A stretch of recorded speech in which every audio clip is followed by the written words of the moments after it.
Вой, раздававшийся из ямы, рвал душу. Иван не мог пройти мимо. Браконьеры совсем обнаглели, повсюду ставили капканы и петли. Они понимали, что одному леснику сложно за всем уследить. Иван вырос в этих местах. После армии вернулся ненадолго, да мать приболела. Не мог ее одну оставить. Невеста, которая ждала его, отправилась в город за лучшей жизнью. Они должны были вместе уехать, но только ухаживать. За больной женщиной в планы девушки не входило. Значит, не судьба, решил тогда Ваня. Мать пролежала долго. Все это время сын ухаживал и не покидал ее. Коварная болезнь не давала ни одного шанса, и скоро Ванька остался один. Отец бросил их, когда ему и года не было. Смысла ехать в большой город он не видел. Время ушло. Кому теперь он там нужен? Да и за время привык парень к суровой природе и одиночеству. А тут и место лесника подвернулось. Так и остался в родном поселке. От воспоминаний отвлек жалобный вой. Мужчина осторожно выбрался на тропинку и заглянул в яму. На глубине лежал волк. Его вой слышал лесник. Браконьеры часто пользовались старинным методом ловли хищника. Не понимал такого Иван. Ради шкуры убивают ни в чем не повинного зверя. Технологии ведь такие уже пошли, что ни к чему это. Куртки уже не ровнее меху, и легкие, и греют во много раз лучше. Да только первобытная жадность в людях покоя не дает. Повесят на стены шкуры дикого зверя, а потом хвастаются, какие они охотники. А какие из них охотники? В открытой схватке дикий зверь одолел бы нерадивых сопляков. Да кто ж ему шанс такой даст? Подлостью пользовались гады. Волк по виду не молодой. В яме находился давно. Снег помешал планам охотников, давно не проведывали ловушки. Зверь выглядел больным и уставшим. При виде человека лишь поднял голову. «Ну что ты тут делать будешь? Придется вытаскивать». Осторожно спустившись вниз, Иван все же держал ружье со снотворным наготове. Кто знает, как поведет себя зверь. Но хищник был слишком слаб, чтобы сопротивляться. Видать, вой, который слышал Иван, забрал последнее силы животного. Он даже стоять на лапах не мог, и лесник понял, что от голода волку совсем туго. Аккуратно вытащив серого из ямы, он вздохнул. Если оставить его здесь, на снегу, замерзнет. Охотиться сам не сможет, да и не молод совсем уже. Зверье лесник знал хорошо. За годы работы приходилось ему не раз спасать то косулю, то лосенка. Выхаживал и отпускал назад, в лес. Люди и привыкли уже, что вечно у него кто-то живет. Пришлось вот и волка домой везти. Серый из состояния выходил тяжело. Крайнее истощение и минусовые температуры на организм повлияли не самым лучшим образом. Судя по виду, когда-то это был матерый и крупный волк, возможно, даже вожак стаи. С возрастом место заняли более молодые, а пожилой волк выбрал свой путь. В стаях так происходит часто. Волки не бросают своих, старики у них занимают особое место, о них заботятся и присматривают. Но иногда, если сил еще много, хищники покидают стаю, не желая обременять соплеменников. Особенно, если самка погибла. Волки вообще однолюбы. Видно, так и произошло с серым. Возможно, он и неплохо существовал в своем одиночестве. Сил хватало для кормежки и спокойного существования, если бы не попалась на пути коварная ловушка. Ивану пришлось поместить хищника в доме. Собрав что только можно, мужчина накрыл животное, пытаясь отогреть, даже бутылки с теплой водой. Менял, обкладывая холодное тело, логично решив, что собака недалеко находится в эволюции. От волка лесник от ветеринара принес антибиотики. Сначала уколы делал, потом вливал шприцом сквозь стиснутые зубы. Уходя, всегда оставлял миску с молоком и фарш. Вдруг проснется и поест. Прошло немало времени, пока это случилось.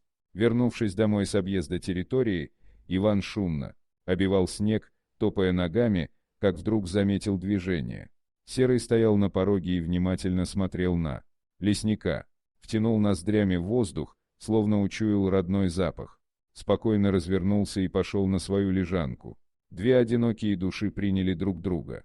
Медленно, но уверенно Серый шел на поправку. Когда лесник возвращался, волк встречал его на пороге комнаты. Он не вилял хвостом и не лаял, как собака. Просто молча смотрел, будто хотел убедиться, что с человеком все в порядке, и шел на свое место. Между ними установился паритет.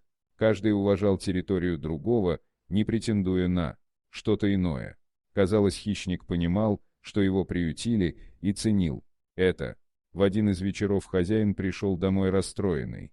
Сегодня день не задался, ему не удалось спасти рысь, попавшую в капкан. Когда он ее нашел, было уже слишком поздно. Бессилие против браконьеров, как обычно, вызывало злость и негодование. Он никак не мог понять, зачем люди убивают тех, кто не причиняет им зла. Рысь живет так далеко и настолько скрытно, что старается никак не показывать своего присутствия. А людям, чтобы самоутвердиться, надо обязательно покрасоваться перед остальными ценой чужой жизни. Опечаленный Иван не заметил, как Серый долго в упор наблюдает за ним, а потом животное встало и медленно подошло к человеку. Лесник ощутил на себе этот взгляд и поднял глаза. Секунду-другую смотрел на волка, а потом протянул руку.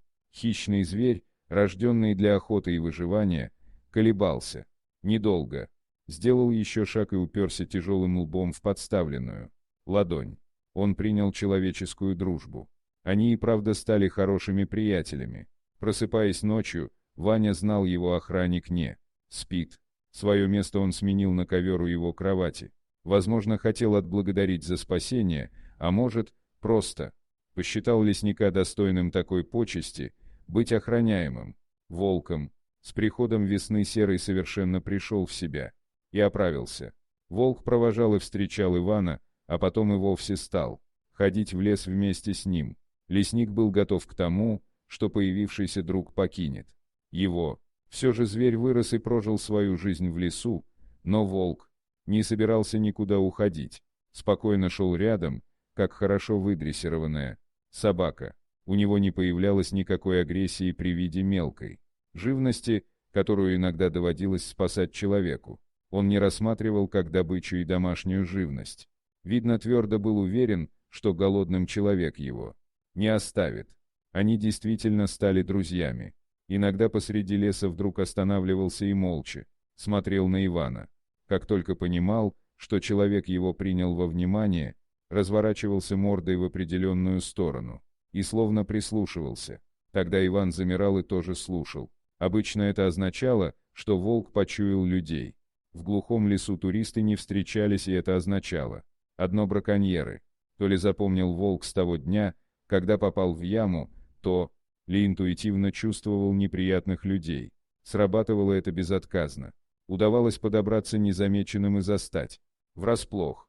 Первое появление лесника с волком всегда вызывало ступор у нарушителей. Этого было достаточно, чтобы повязать их. Не один раз уже они сдавали полиции таких нерадивых охотников. Местные, кто знал, шутя называли волка духом леса и утверждали, что он пришел мстить за погибших в капканах зверей, а Ивану посчастливилось оказаться рядом в нужный момент. Так они и жили, человек и волк, вместе ели и вместе несли службу. На очередном обходе Иван вдруг понял, что его напарник куда-то пропал. Всегда находившийся рядом волк исчез. Лесник даже расстроился. Решил, что зверь все же выбрал свободу. Мужчина привык и привязался к дикому другу, теперь ему стало грустно от того, что все закончилось так. Иван брел дальше по лесу один, задумавшись, когда вдруг услышал вой. Что-то ему подсказало, что это Серый. Лесник удивился и разнервничался одновременно. Что могло случиться? Спеша на голос волка, он недоумевал. Волк выл, не переставая. Наконец он его увидел. Серый просто сидел и, повернув голову в его сторону, протяжно выл. Увидев Ивана, нетерпеливо встал и двинулся навстречу, далеко тем не менее не отходя от того места, на котором сидел. Иван заметил яму, прикрытую ветками. Опять браконьеры устроили, подумал он и заглянул внутрь. Внизу находилась женщина, перепуганными глазами, глядевшая на волка. К появлению человека она очень обрадовалась. Потом оказалось, что Мария приехала в гости к сестре.